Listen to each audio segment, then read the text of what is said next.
Selamat pagi dan salam sejahtera saya ucapkan untuk kita semua. Di sini saya akan memperkenalkan diri saya. Nama saya adalah Febri Nawanti Beru Saragih. Saya berasal dari institusi Sekolah Tinggi Ilmu Kesehatan Indah Medan, di mana Stikes Indah Medan memiliki 3 prodi. Yang pertama itu adalah prodi S1 Farmasi, kemudian prodi D3 Kebidanan, dan prodi Keperawatan. Selama saya bekerja dan mengajar di prodi Kebidanan, saya membawakan beberapa mata kuliah.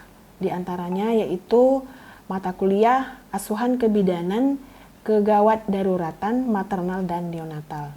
Di mana mata kuliah ini memiliki beban SKS, 2 SKS untuk teori dan 2 SKS untuk praktek laboratorium. Kemudian untuk capaian pembelajaran lulusan untuk mata kuliah ini, yang pertama itu adalah lulusan mampu melakukan asuhan kebidanan esensial dengan pendekatan manajemen kebidanan pada bayi baru lahir atau neonatus, bayi balita masa kehamilan, masa persalinan, masa nipas dan menyusui, pelayanan keluarga berencana dengan prinsip universal vacation and patient safety di berbagai fasilitas pelayanan kebidanan dan komunitas sesuai dengan standar operasional dan kewenangan bidan vokasi. Kemudian capaian pembelajaran lulusan yang kedua, lulusan mampu mengenali tanda dan gejala kelainan dan komplikasi maternal dan neonatal serta berkolaborasi dalam stabilisasi serta penanganan awal kegawat daruratan maternal neonatal secara tepat dan benar. Kemudian selanjutnya untuk capaian pembelajaran mata kuliah, yang pertama itu adalah mahasiswa mampu mendemonstrasikan keamanan pasien dan bantuan hidup dasar.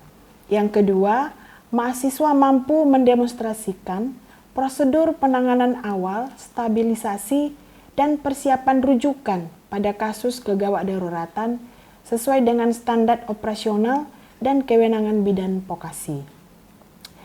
Kemudian di dalam pembelajaran, saya menggunakan metode atau strategi pembelajaran dan pembelajaran. Yang pertama itu adalah saya menggunakan metode meliputi ceramah, tutorial, kerja kelompok kecil yang memungkinkan mahasiswa untuk mengeksplorasi dan memperluas pengetahuan mereka dengan cara mendengar, membaca, dan meninjau sumber dan berpartisipasi dalam diskusi baik dengan dosen dan sesama mahasiswa. Kemudian metode yang kedua yang saya pakai itu adalah studi kasus.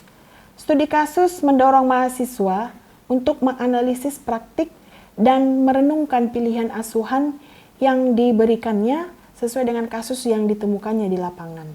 Kemudian metode yang ketiga yaitu bermain peran. Mahasiswa memerankan seluruh skenario kasus. Misalnya mereka menemukan kasus perdarahan, jadi mahasiswa bermain peran untuk mengkaji, kemudian membuat seperti penanganan awal yang mereka lakukan, kemudian dilanjutkan dengan melakukan tindakan rujukan terhadap kasus tersebut.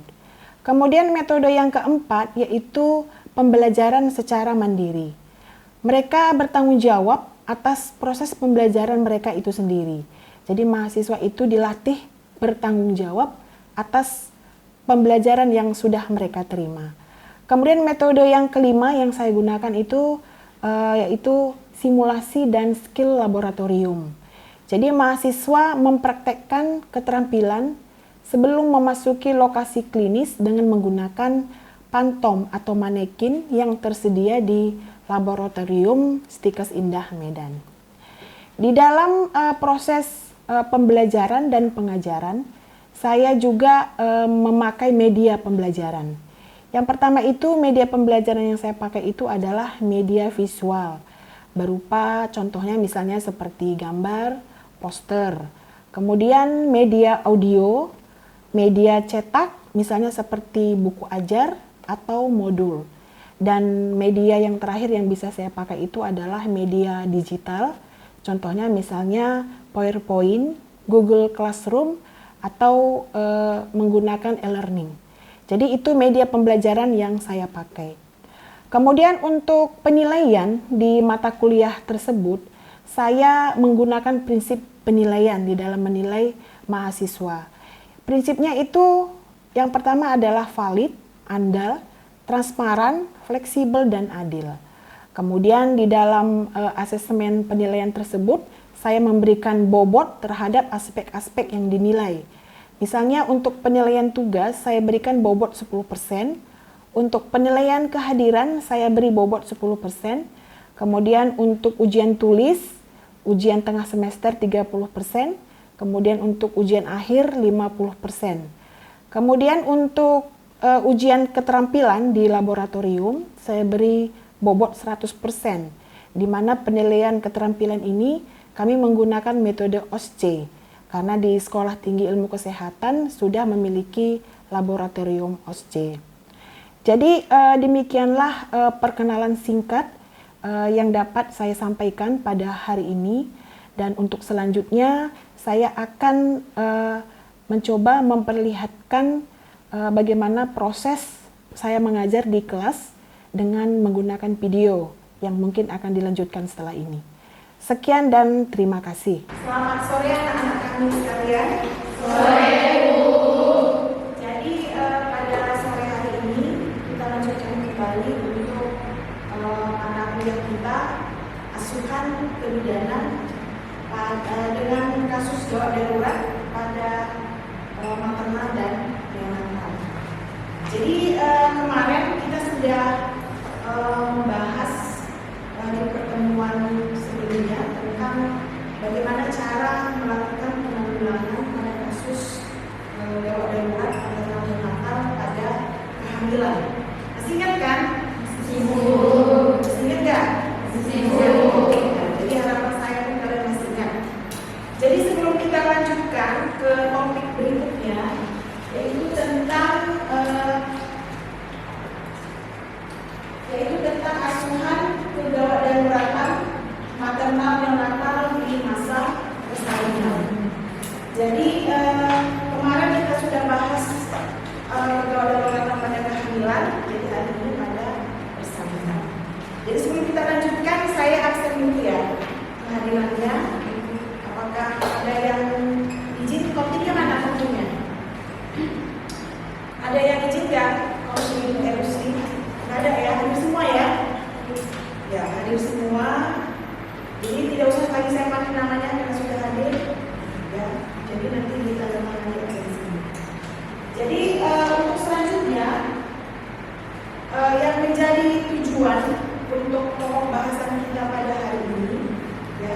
Jadi setelah selesai perkuliahan ini, diharapkan nanti kalian bisa atau mampu melakukan asuhan kegawat daruratan pada kasus maternal dan neonatal. Jadi nanti kita akan belajar bagian-bagian atau kasus-kasus apa saja yang termasuk di dalam persalinan.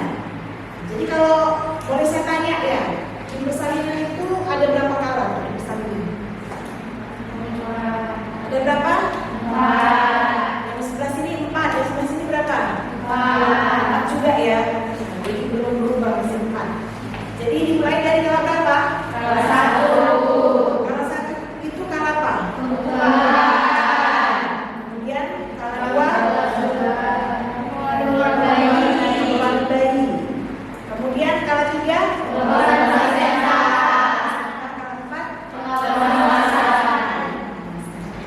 Jadi secara fisiologis mulai dari kala 1 dan kala 4 itu tidak ada masalah, tidak akan berjalan secara normal tanpa hambatan ya.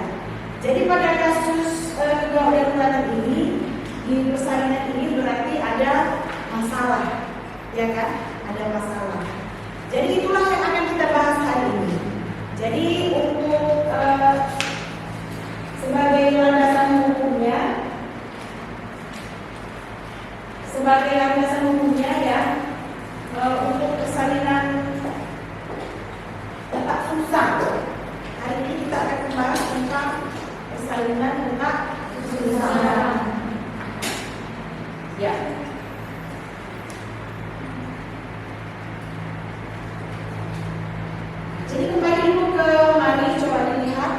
Jadi pada topik ini, di persalinan ini nanti yang akan dibahas itu adalah tentang emboli epiturban, kemudian distosia bahu, persalinan dengan kelainan letak sungsang dan kartus lama dan regresi. Jadi khusus untuk hari ini kita membahas tentang persalinan dengan kelainan letak sungsang. Jadi pernah baca undang-undang ya, undang-undang kebidanan undang-undang kebidanan sekarang berapa? Nomor 4 ya, nomor 4. Jadi di situ dituliskan tentang kewenangan kita sebagai bidan. Jadi sesuai dengan undang-undang itu ya, di situ dituliskan bahwa kita sebagai bidan tidak memiliki kewenangan untuk melakukan pertolongan persalinan letak sungsang. Tidak boleh, karena menurut kompetensi bidan itu hanya boleh memberikan pertolongan pada kasus yang pada keadaan yang fisiologis atau normal. Jadi semuanya yang normal. Jadi pada topik ini, di persalinan ini nanti yang akan dibahas itu adalah tentang emboli epiturban, kemudian distosia bahu, persalinan dengan kelainan letak sungsang dan kartus lama dan regresi. Jadi persalinan letak sungsang kita lihat dulu definisinya. Jadi persalinan letak sungsang itu adalah persalinan pada bayi dengan presentasi bokong atau sering disebut dengan istilah sungsang, di mana bayi letaknya sesuai dengan suhu badan ibu, kepala berada di fundus putri, kemudian bokongnya merupakan bagian terbawah di daerah pintu atas rambut halus. Jadi secara singkat berarti kalau letak sungsang itu kepalanya berada di fundus putri, sedangkan bokongnya berada di sisi. Jadi balik dia ya. Kalau secara fisiologis yang menjadi bagian terbawah biasanya apa?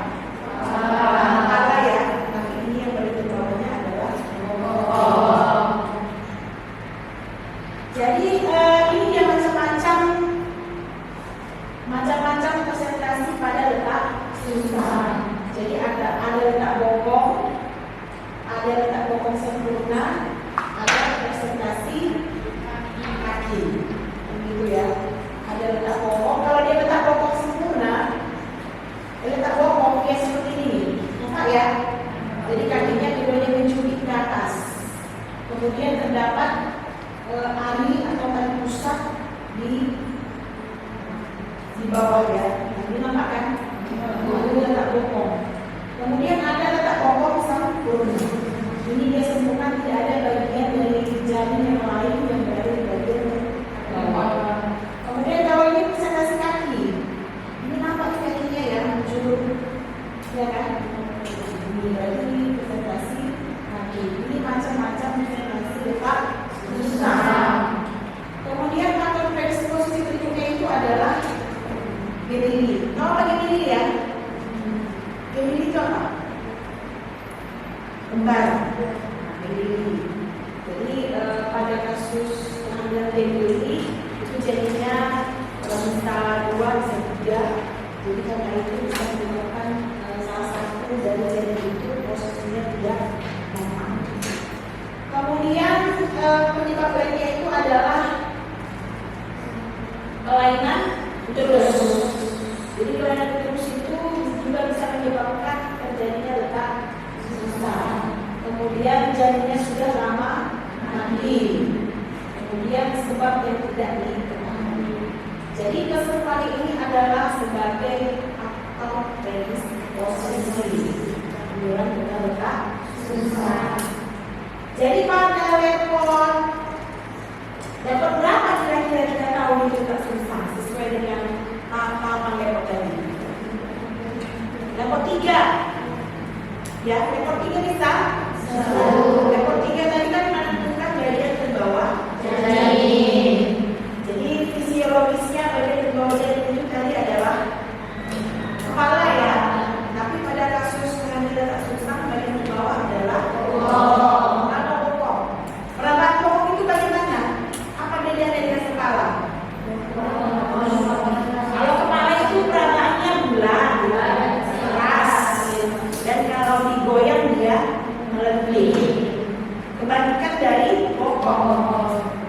memang bulat tapi tidak keras. Kemudian tidak lembut. Itu perbedaannya. Jadi waktu lokasi kalau mau meraba, oh ini lunak ini, ya kan? Digoyang dia tidak berarti kokoh. Kalau mau raba, oh ini bulat, keras. Kemudian kalau digoyang ada lembutnya berarti. Kemudian cara lain untuk menegakkan diagnosa letak sumber itu adalah dengan auskultasi. Apa itu auskultasi? Mendengarkan denyut janin. Bukan pasti dalam, di mana diameter mitochondria memasuki pintu bawah panggung dalam posisi antero. Jadi anteronya apa? Bahasa awalnya. Ini bahasa medis ya. Anterior, posterior. Anterior itu depan, posterior itu depan, posterior belakang ya. Pas dia tadi depan, belakang. Jadi tadi dia miring, kemudian dia putar pasti dalam. Jadi depan, belakang. Jadi dari miring begini jadi menjadi gini ya posisinya ya. Turun kemana tadi turunnya? Pintu bawah panggung. Ya, oke. Ingat ya. Oke, kita lanjut. Jadi di akhir kala 2, bokong depan lahir melewati vulva dengan laterofleksi badan berputar pada titik fisis. Jadi tadi pada akhir kala 2 dia turun ke dasar panggung dengan posisi antero-posterior. Kemudian di akhir kala 2 dia turun melewati vulva dengan posisi laterofleksi badan. Jadi agak ini dia ya. Dia sudah lahir tampak di depan vulva. Nah, seperti ini ya. Tapi bahunya belum masuk pintu bawah panggung. Kemudian dengan adanya kis bokong depan lahir. Ini kan bokong ini bokong depan nih. Bokong depannya lahir, kemudian melewati vulva sampai batas umbilicus. Umbilicus tahu ya? Umbilicus itu pusat, pangkal tali pusat, pangkal tali pusat dari. Jadi dia lahir sampai batas itu.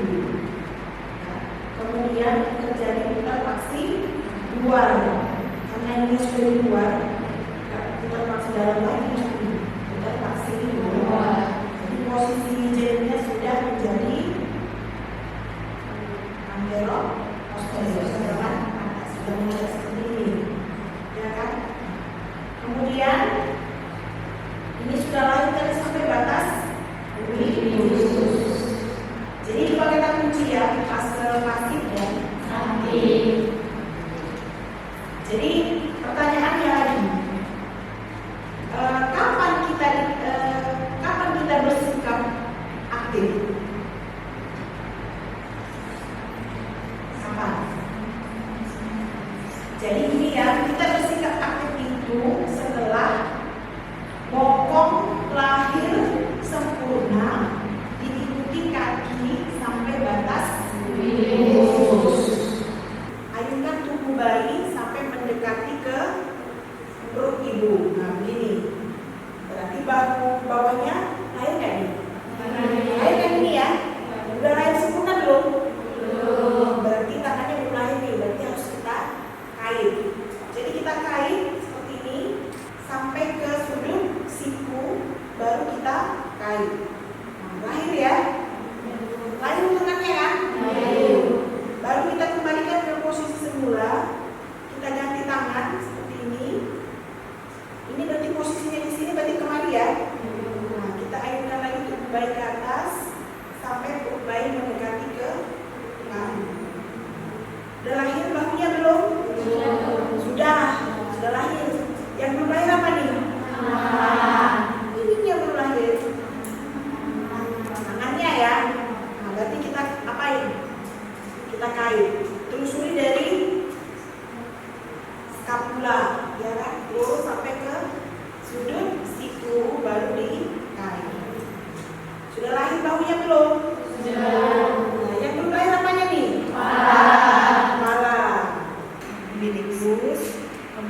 sudah menghadap ke atas.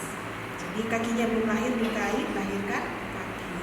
Di sini bidan sudah bersikap pasif karena sudah lahir bokong sempurna sampai batas umbilikus. Kemudian telusuri batas umbilikusnya. Longgarkan begini. Ya. Telusuri, longgarkan tali pusat. Oke. Ya, kemudian kita lahirkan bahunya cara klasik. Kedua tangannya di sini, kemudian tarik tubuh bayi curang ke bawah sampai batas skapula. Oke, kemudian tangan kirinya begini, ininya di sini. Oke, baru ayunkan. Oke, baru ini telusuri dari skapula sampai ke sudut siku kait. Oke, pindahkan dari tangannya. Oke, tangannya satu di sini. Kemudian, ya, terus telusuri. Ya, oke, lahirlah bahu. Kemudian lahirkan kepalanya. Masukkan tanganmu, tangan kiri, tangan kiri, tangan kiri. Itu. Kanan. Oke, ini cara si Maurice seperti ini. Ini saat ada kontraksi, pasiennya disuruh mengedan, asisten disuruh menekan di atas simfisis. Jadi tarik tubuh bayi ke bawah sampai terlihat subocciput sebagai hipokoklion. Kemudian angkat tubuh bayi, lahirlah apa itu? Dagu, mulut, hidung. Kemudian tarik curang ke bawah, lahirlah bagian seluruh kepala bayi. Kemudian di akhir ya. Nah, gitu. Oke ya, udah bisa Lili. Nah, nanti latihan lagi ya, biar lebih mantap. Oke? Ya, sudah bisa kembali ke tempatnya. Terima kasih. Ya, jadi ada lagi mau mencoba. Jadi nanti di bergantian ya melakukannya ya. Ya, demikianlah penjelasan tentang persalinan letak susam. Jadi tadi saya sudah banyak menyampaikan materi tentang persalinan letak susam. Jadi kira-kira ada yang kurang jelas atau ada yang mau ditanyakan? Saya persilakan. Siapa yang ingin bertanya? Baik Bu, saya akan bertanya, cara melahirkan bayi dengan metode berat pada berat lebih dari 500 gram, apakah boleh ditolong Bu? Ya, baik ya. Jadi tadi teman kalian Lili bertanya untuk menolong melahirkan seluruh bayi dengan metode BRAH ya. Jadi tadi temannya bertanya, kalau misalnya berat badan janinnya itu lebih dari 2.500 gram, apakah bisa ditolong melahirkannya menggunakan metode BRAH? Jadi sebagai syarat untuk menggunakan melahirkan dengan metode BRAH, syaratnya itu salah satunya itu adalah berat badannya harus kurang dari 2.500. Jadi kalau dia lebih, berarti tidak disarankan menggunakan metode BRAH. Ya, tidak dianjurkan pakai metode ini. Jadi pakai metode yang lain. Karena takutnya nanti pada saat melakukan manuver seperti ini, nanti bisa bahu atau kepalanya nyangkut di jalan rahim. Jadi akan mempersulit. Jadi kalau berat badannya lebih dari 2.500, tidak dianjurkan menggunakan metode BRAH. Begitu ya Lili ya, sudah bisa ya? Ya, jadi untuk mengakhiri pertemuan kita hari ini, saya akan melakukan evaluasi ya terhadap materi yang sudah kita bahas tadi. Jadi saya mau bertanya nih di antara kalian nih ya. Jadi tadi kan Ibu sudah menerangkan nih bahwa ada dua fase di dalam pertolongan persalinan letak susam. Fase apa tadi? Pasif dan aktif. Yang dikatakan fase pasif itu bagaimana ya? Siapa bisa jawab? Ya, Amel. Gimana Amel? Fase pasif itu di mana bidan hanya boleh memantau keadaan janin dan ibunya Bu tanpa melakukan tindakan. Benar nggak? Benar. Kasih applause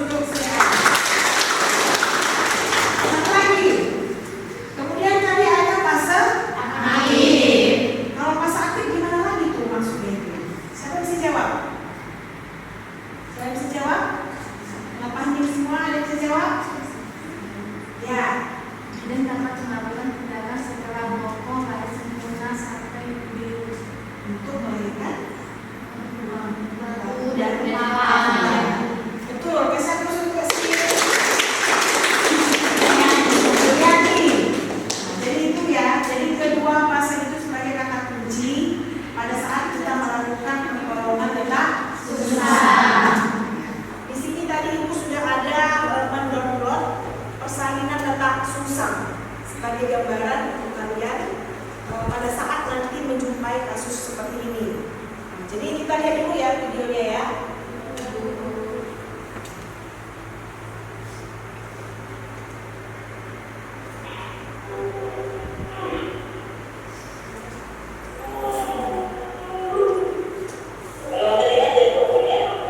Nampak ya, itu yang keluar itu apa itu? Ya, ini yang keluar ini adalah bokongnya ya. Nah, bokongnya ini yang keluar ini apa nih? Kencing bayinya.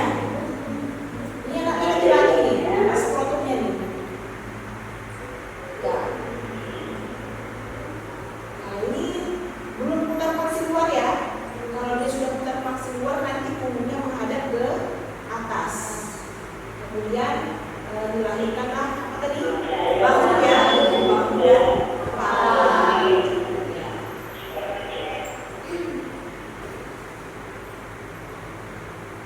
Oke, nah, jadi nanti mungkin bisa dilihat kembali di channel YouTube atau di Google Class kita ya. Nanti saya bagikan di Google Class atau di ilmu kita. Nanti di situ ada saya sampaikan video beserta dengan materi pelajaran kita hari ini. Nah, jadi untuk pembelajaran selanjutnya, untuk minggu depan nanti akan saya respon kembali bagaimana pemahaman kalian dalam melakukan pertolongan persalinan data susah. Nah, jadi tolong diulang